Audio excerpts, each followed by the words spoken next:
안녕하세요. 책 읽는 문학관 여운입니다. 오늘 읽어드릴 책은 독립운동가 김구 선생이 쓴 백범일지입니다. 백범 김구는 한국 독립운동의 상징적인 존재로 독립운동하면 대한민국 임시정부를 생각하게 되고 대한민국 임시정부 하면 백범 김구를 떠올리게 되는데요.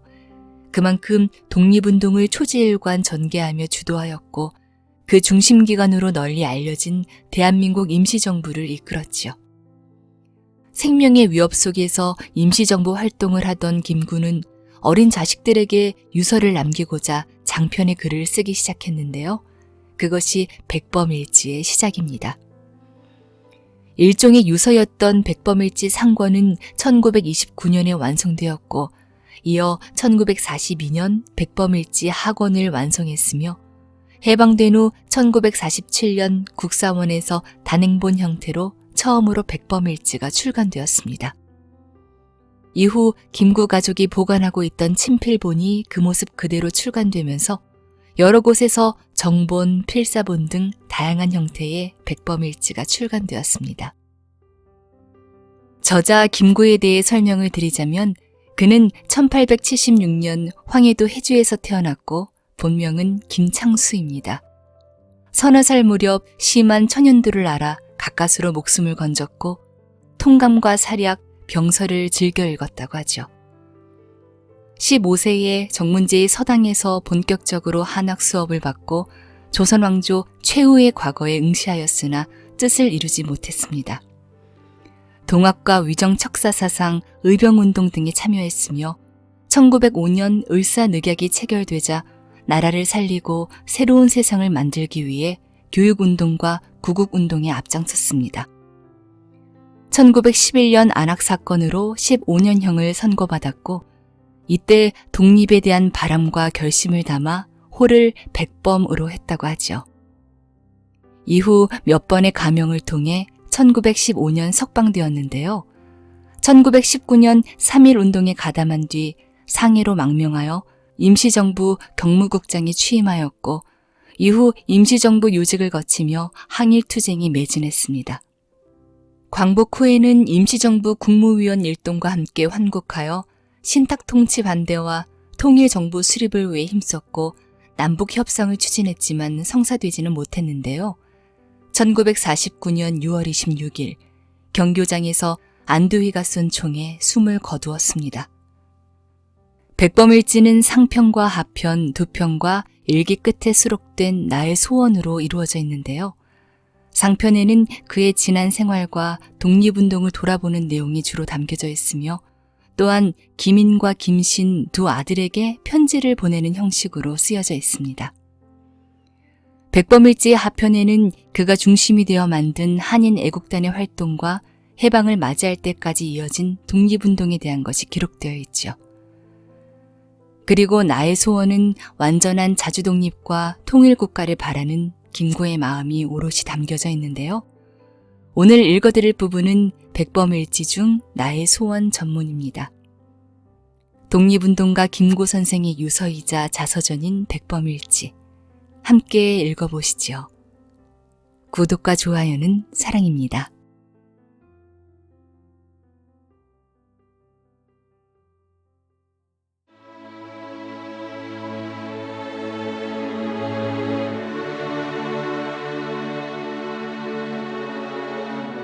백범일지 김구 지음 양윤모 옮김 발행 더 스토리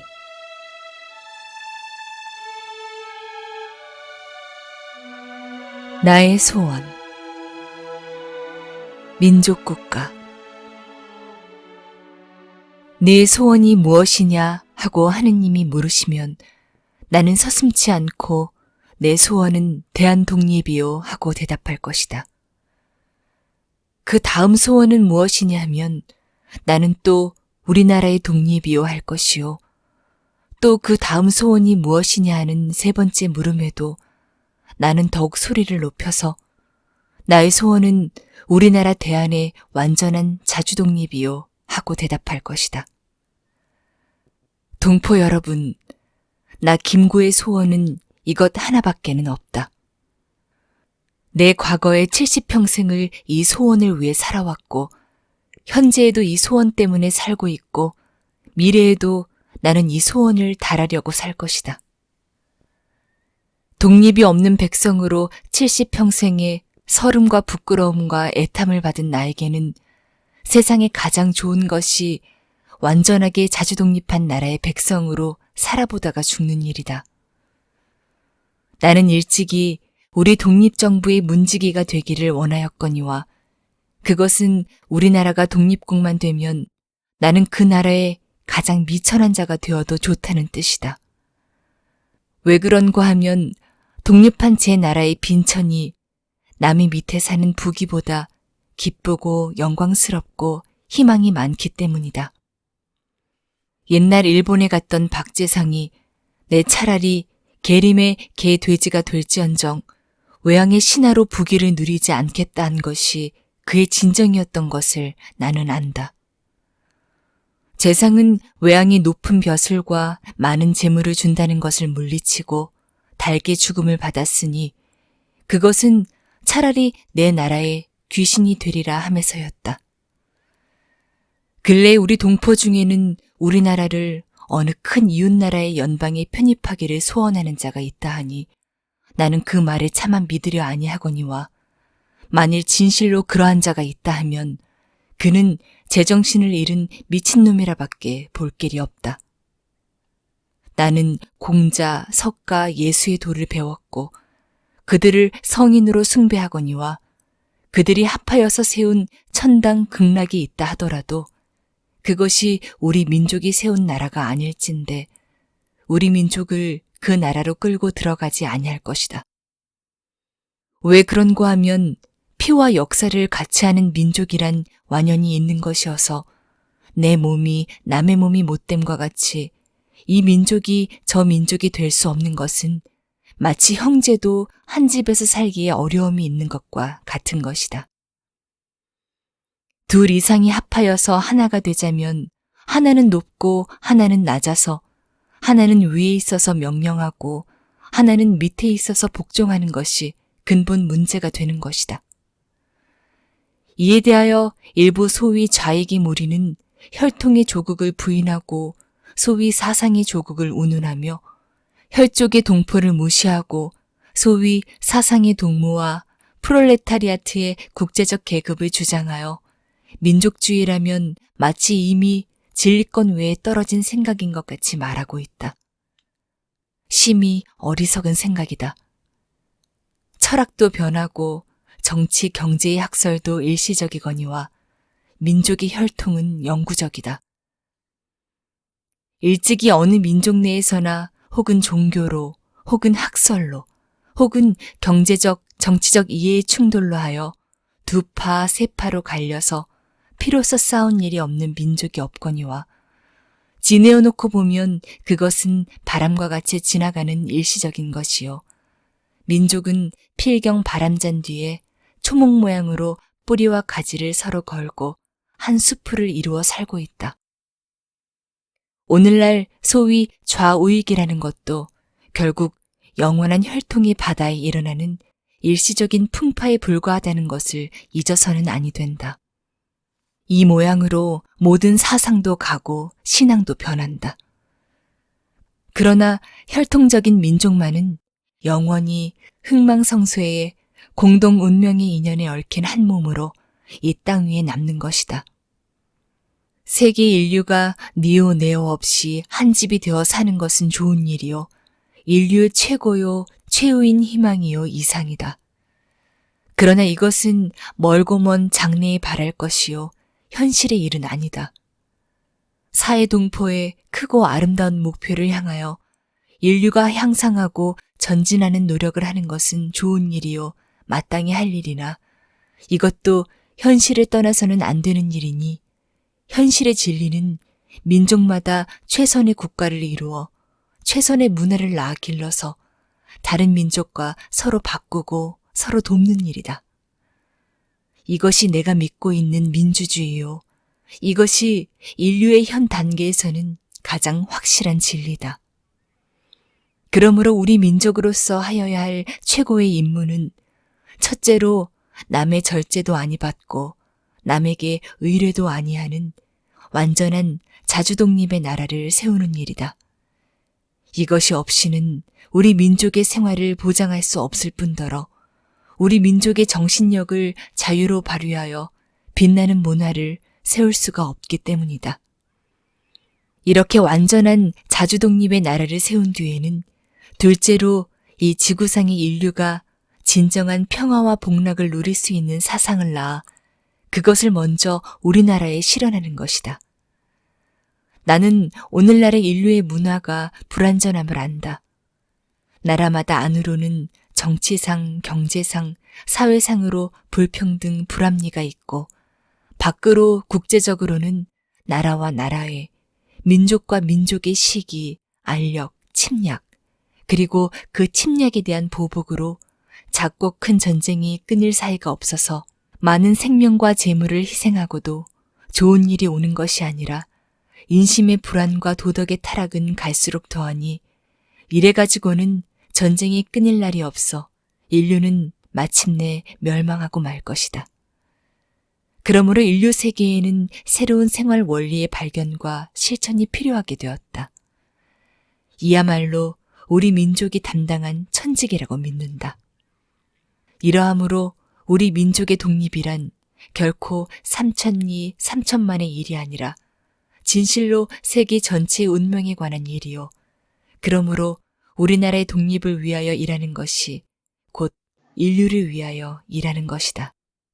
만일 우리의 오늘날 형편이 초라한 것을 보고 자굴지심을 바라여 우리가 세우는 나라가 그처럼 위대한 일을 할 것을 의심한다면 그것은 스스로 모욕하는 일이다. 우리 민족의 지나간 역사가 빛나지 아니함이 아니라 그것은 아직 서곡이었다. 우리가 주연 배우로 세계 역사의 무대에 나서는 것은 오늘 이후다. 3천만의 우리 민족이 옛날의 그리스 민족이나 로마 민족이 한 일을 못한다고 생각할 수 있겠는가? 내가 원하는 우리 민족의 사업은 결코 세계를 무력으로 정복하거나 경제력으로 지배하는 것이 아니다. 오직 사랑의 문화, 평화의 문화로 우리 스스로 잘 살고 인류 전체가 의좋게 즐겁게 살도록 하는 일을 하자는 것이다.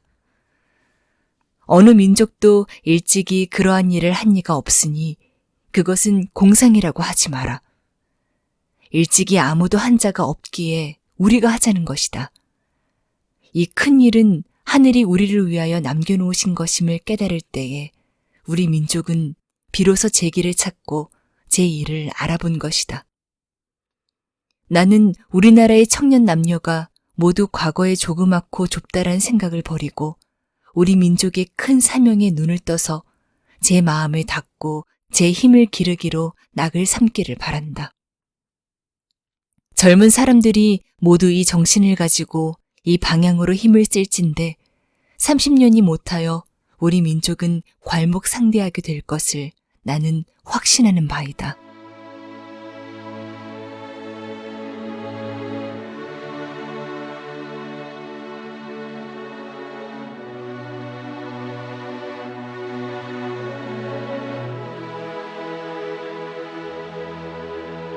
정치 이념.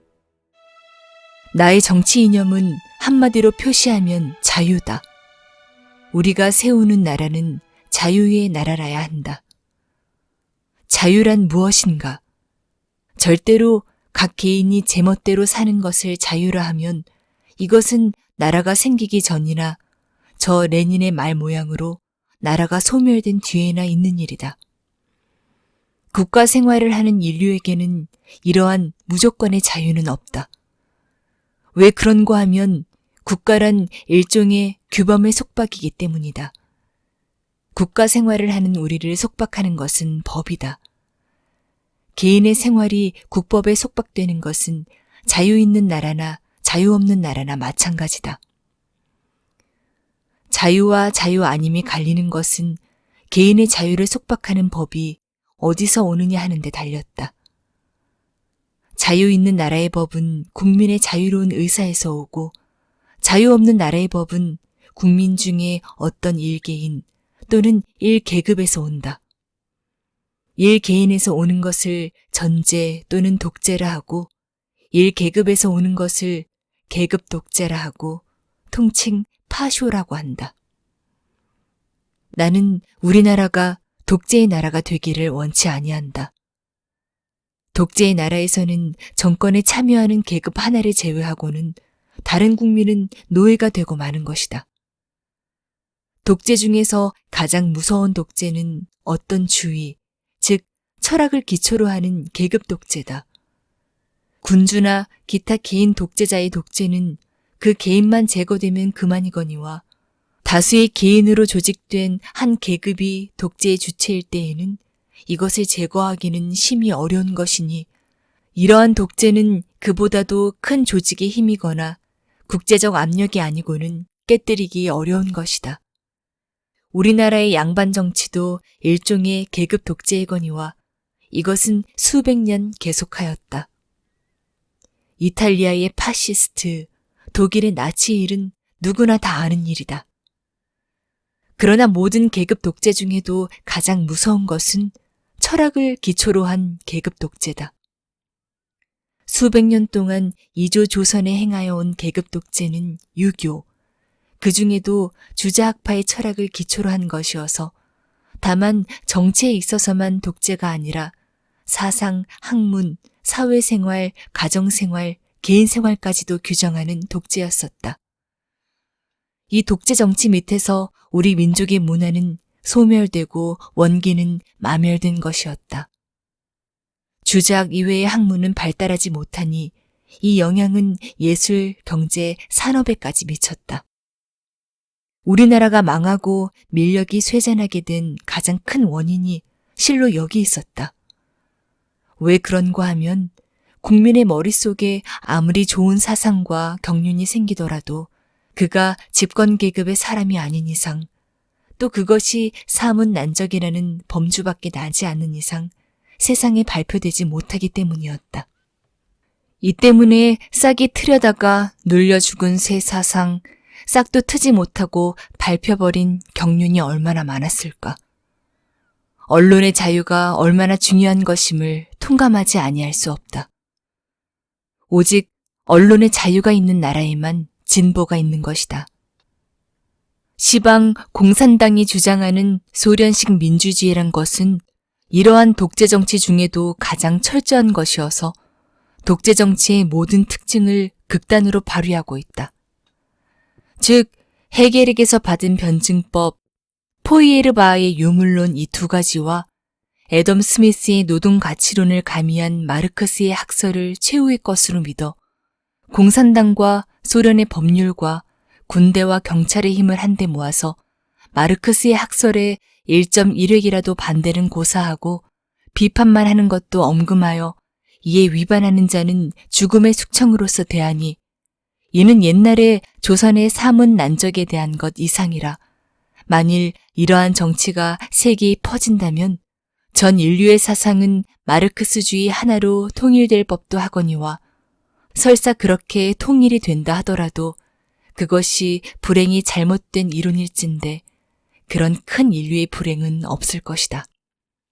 그런데 마르크스 학설의 기초인 헤겔의 변증법 이론이란 것이 이미 여러 학자의 비판으로 말미암아 전면적 진리가 아닌 것이 알려지지 아니하였는가.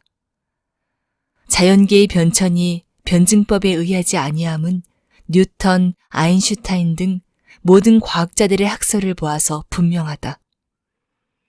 그러므로 어느 한 학설을 표준으로 하여서 국민의 사상을 속박하는 것은 어느 한 종교를 국교로 정하여서 국민의 신앙을 강제하는 것과 마찬가지로 옳지 아니한 일이다. 산에 한 가지 나무만 나지 아니하고 들에 한 가지 꽃만 피지 아니한다. 여러 가지 나무가 어울려서 위대한 삼림의 아름다움을 이루고 100가지 꽃이 섞여 피어서 봄들의 풍성한 경치를 이루는 것이다. 우리가 세우는 나라에는 유교도 성하고 불교도 예수교도 자유로 발달하고 또 철학을 보더라도 인류의 위대한 사상이 다 들어와서 꽃이 피고 열매를 맺게 할 것이니 이러하고야만 비로소 자유의 나라라 할 것이요. 이러한 자유의 나라에서만 인류의 가장 크고 가장 높은 문화가 발생할 것이다. 나는 노자의 무의를 그대로 믿는 자는 아니오니와 정치에 있어서 너무 인공을 가하는 것을 옳지 않게 생각하는 자이다. 대개 사람이란 전지전능할 수가 없고 학설이란 완전 무결할 수 없는 것이므로 한 사람의 생각, 한 학설의 원리로 국민을 통제하는 것은 일시속한 진보를 보이는 듯 하더라도 필경은 병통이 생겨서 그야말로 변증법적인 폭력의 혁명을 부르게 되는 것이다. 모든 생물에는 다 환경에 순응하여 저를 보존하는 본능이 있으므로 가장 좋은 길은 가만히 두는 것이다. 작은 꾀로 자주 건드리면 이익보다도 해가 많다. 개인 생활에 너무 잘게 간섭하는 것은 결코 좋은 정치가 아니다. 국민은 군대의 병정도 아니요, 감옥의 죄수도 아니다. 한 사람 또 몇 사람의 호령으로 끌고 가는 것이 극히 부자연하고 또 위태한 일인 것은 파시스트 이탈리아와 나치 독일이 불행하게도 가장 잘 증명하고 있지 아니한가.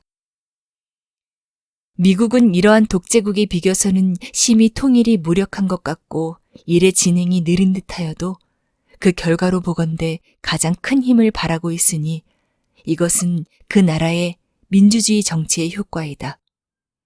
무슨 일을 의논할 때에 처음에는 백성들이 저마다 제 의견을 발표하여서 혼원효요하여 귀의할 바를 모르는 것 같지만 갑론을박으로 서로 토론하는 동안에 의견이 차차 정리되어서 마침내 두어 큰 진영으로 포섭되었다가 다시 다수결의 방법으로 한 결론에 달하여 국회의 결의가 되고 원수의 결재를 얻어 법률이 이루어지면 이에 국민의 의사가 결정되어 요지부동하게 되는 것이다. 이 모양으로 민주주의란 국민의 의사를 알아보는 한 절차 또는 방식이요, 그 내용은 아니다. 즉, 언론의 자유, 투표의 자유, 다수결의 복종, 이 세 가지가 곧 민주주의다. 국론, 즉 국민의 의사의 내용은 그때그때의 국민의 언론전으로 결정되는 것이어서 어느 개인이나 당파의 특정한 철학적 이론에 좌우되는 것이 아님이 미국식 민주주의의 특색이다. 다시 말하면 언론, 투표, 다수결 복종이라는 절차만 밟으면 어떠한 철학에 기초한 법률도 정책도 만들 수 있으니 이것을 제한하는 것은 오직 그 헌법의 조문뿐이다.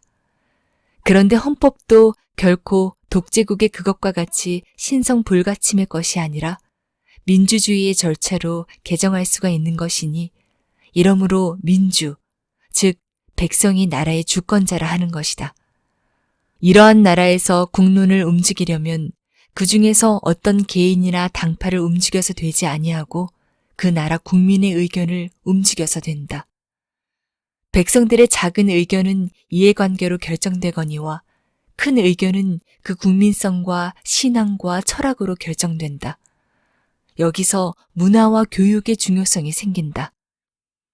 국민성을 보존하는 것이나 수정하고 향상하는 것이 문화와 교육의 힘이요.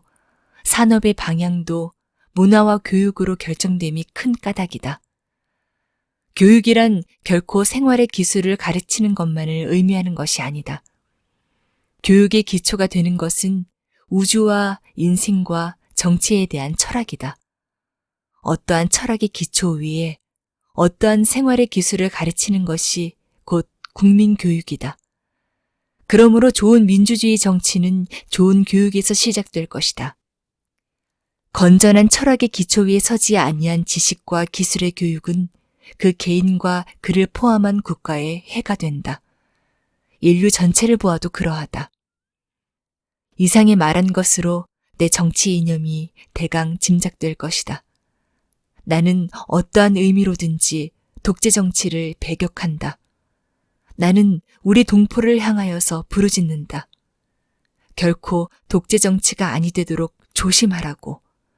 우리 동포 각 개인이 10분의 언론 자유를 누려서 국민 전체의 의견대로 되는 정치를 하는 나라를 건설하자고, 일부 당파나 어떤 한 계급의 철학으로 다른 다수를 강제함이 없고, 또 현재의 우리들의 이론으로 우리 자손의 사상과 신앙의 자유를 속박함이 없는 나라, 천지와 같이 넓고 자유로운 나라, 그러면서도 사랑의 덕과 법의 질서가 우주 자연의 법칙과 같이 준수되는 나라가 되도록 우리나라를 건설하자고.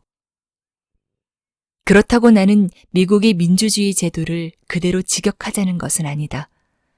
다만 소련의 독재적인 민주주의에 대하여 미국의 언론 자유적인 민주주의를 비교하여서 그 가치를 판단하였을 뿐이다. 둘 중에서 하나를 택한다면 사상과 언론의 자유를 기초로 한 자를 취한다는 말이다. 나는 미국의 민주주의 정치 제도가 반드시 최후적인 완성된 것이라고는 생각지 아니한다. 인생의 어느 부분이나 다 그러함과 같이 정치 형태에 있어서도 무한한 창조적 진화가 있을 것이다. 그러나 우리나라와 같이 반만년 이래로 여러 가지 국가 형태를 경험한 나라에는 결점도 많으려니와 교묘하게 발달된 정치 제도도 없지 아니할 것이다. 가까이 이주 시대로 보더라도 홍문관, 사관원, 사헌부 같은 것은 국민 중에 현인의 의사를 국정에 반영하는 제도로 멋있는 제도요. 과거 제도와 암행어사 같은 것도 연구할 만한 제도다. 역대의 정치 제도를 상고하면 반드시 쓸만한 것도 많으리라고 믿는다. 이렇게 남의 나라의 좋은 것을 취하고 내 나라의 좋은 것을 골라서 우리나라의 독특한 좋은 제도를 만드는 것도 세계의 문운에 보태는 일이다.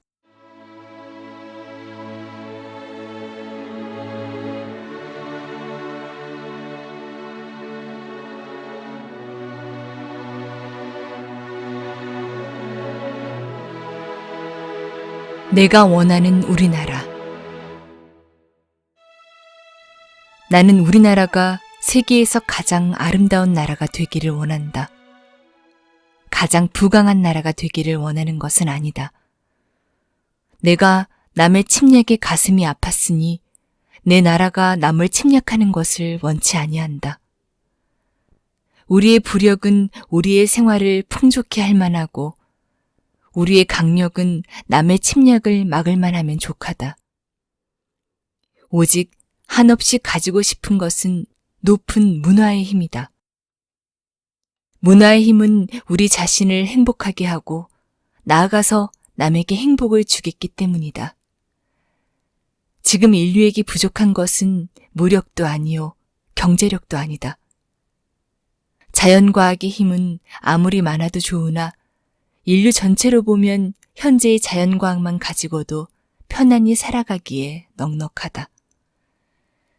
인류가 현재에 불행한 근본 이유는 인의가 부족하고 자비가 부족하고 사랑이 부족한 때문이다.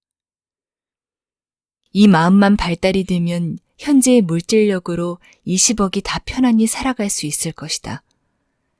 인류의 이 정신을 배양하는 것은 오직 문화이다.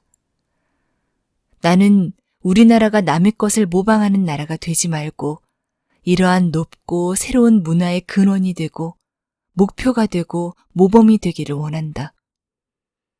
그래서 진정한 세계의 평화가 우리나라에서 우리나라로 말미암아서 세계에 실현되기를 원한다. 홍익인간이라는 우리 국조 당군의 이상이 이것이라고 믿는다. 또 우리 민족의 재주와 정신과 과거의 단련이 사명을 달성하기에 넉넉하고 우리 국토의 위치와 기타의 지리적 조건이 그러하며 또 1차, 2차의 세계대전을 치른 인류의 요구가 그러하며 이러한 시대에 새로 나라를 고쳐 세우는 우리의 서 있는 시기가 그러하다고 믿는다. 우리 민족이 주연배우로 세계 무대에 등장할 날이 눈앞에 보이지 아니하는가. 이 일을 하기 위하여 우리가 할 일은 사상의 자유를 확보하는 정치 양식의 건립과 국민 교육의 완비다. 내가 위에서 자유와 나라를 강조하고 교육의 중요성을 말한 것이 이 때문이다. 최고 문화건설의 사명을 다한 민족은 이러니 폐지하면 모두 성인을 만드는 데 있다. 대한 사람이라면 간대마다 신용을 받고 대접을 받아야 한다. 우리의 적이 우리를 누르고 있을 때에는 미워하고 분해하는 살벌 투쟁의 정신을 길렀었거니와 적은 이미 물러갔으니 우리는 증오의 투쟁을 벌이고 화합의 건설을 일삼을 때다. 집안이 불화하면 망하고 나라안이 갈려서 싸우면 망한다. 동포 간의 증오와 투쟁은 망조다. 우리의 용모에서는 화기가 빛나야 한다. 우리 국토 안에는 언제나 춘풍이 태탕하여야 한다. 이것은 우리 국민 각자가 한번 마음을 고쳐먹음으로써 되고 그러한 정신의 교육으로 영속될 것이다. 최고 문화로 인류의 모범이 되기로 사명을 삼는 우리 민족의 각오는 이기적 개인주의자여서는 안 된다. 우리는 개인의 자유를 극도로 주장하되 그것은 저 짐승들과 같이 저마다 제 배를 채우기에 쓰는 자유가 아니요 제 가족을, 제 이웃을, 제 국민을 잘 살게 하기에 쓰이는 자유다. 공원에 꽃을 꺾는 자유가 아니라 공원에 꽃을 심는 자유다. 우리는 남의 것을 빼앗거나 남의 덕을 입으려는 사람이 아니라 가족에게, 이웃에게, 동포에게 주는 것으로 낙을 삼는 사람이다. 우리말에 이른바 선비요 점잖은 사람이다. 그러므로 우리는 게으르지 않고 부지런하다. 사랑하는 처자를 가진 가장은 부지런할 수밖에 없다. 한없이 주기 위함이다. 힘든 일은 내가 앞서하니 사랑하는 동포를 아끼며 즐거운 것은 남에게 권하니 사랑하는 자를 위하기 때문이다. 우리 조상네가 좋아하던 인우지덕이라는 것이다. 이러함으로써 우리나라의 산에는 삼림이 무성하고 들에는 오곡백과가 풍성하며 촌락과 도시는 깨끗하고 풍성하고 화평한 것이다. 그리하여 우리 동포, 즉 대한 사람은 남자나 여자나 얼굴에는 항상 화기가 있고 몸에서는 덕의 향기를 발할 것이다. 이러한 나라는 불행하려야 불행할 수 없고 망하려 하여도 망할 수 없는 것이다. 민족의 행복은 결코 계급투쟁에서 오는 것도 아니요 개인의 행복이 이기심에서 오는 것이 아니다. 계급투쟁은 끝없는 계급투쟁을 낳아서 국토에 피가 마를 날이 없고 내가 이기심으로 남을 해하면 천하가 이기심으로 나를 해할 것이니 이것은 조금 얻고 많이 빼앗기는 법이다. 일본이 이번에 당한 보복은 국제적 민족적으로도 그러함을 증명하는 가장 좋은 신뢰다. 이상에서 말한 것은 내가 바라는 새 나라의 용모의 일단을 그린 것이거니와 동포 여러분, 이런 나라가 될진데 얼마나 좋겠는가. 우리네 자손을 이러한 나라에 남기고 가면 얼마나 만족하겠는가. 옛날 한토의 기자가 우리나라를 사모하여 왔고 공자께서도 우리 민족이 사는데 오고 싶다고 하셨으며 우리 민족을 인을 좋아하는 민족이라 하였으니 옛날에도 그러하였거니와 앞으로도 세계 인류가 모두 우리 민족의 문화를 이렇게 사모하도록 하지 아니하려는가. 나는 우리의 힘으로, 특히 교육의 힘으로 반드시 이 일이 이루어질 것을 믿는다. 우리나라의 젊은 남녀가 다 이 마음을 가질진데 아니 이루어지고 어찌하랴. 나도 일찍 황해도에서 교육에 종사하였거니와 내가 교육에서 바라던 것이 이것이었다. 내 나이 이제 70이 넘었으니 직접 국민교육에 종사할 시일이 넉넉지 못하거니와 나는 천하의 교육자와 남녀 학도들이 한번 크게 마음을 고쳐먹기를 빌지 아니할 수 없다. 1947년 세문 밖에서.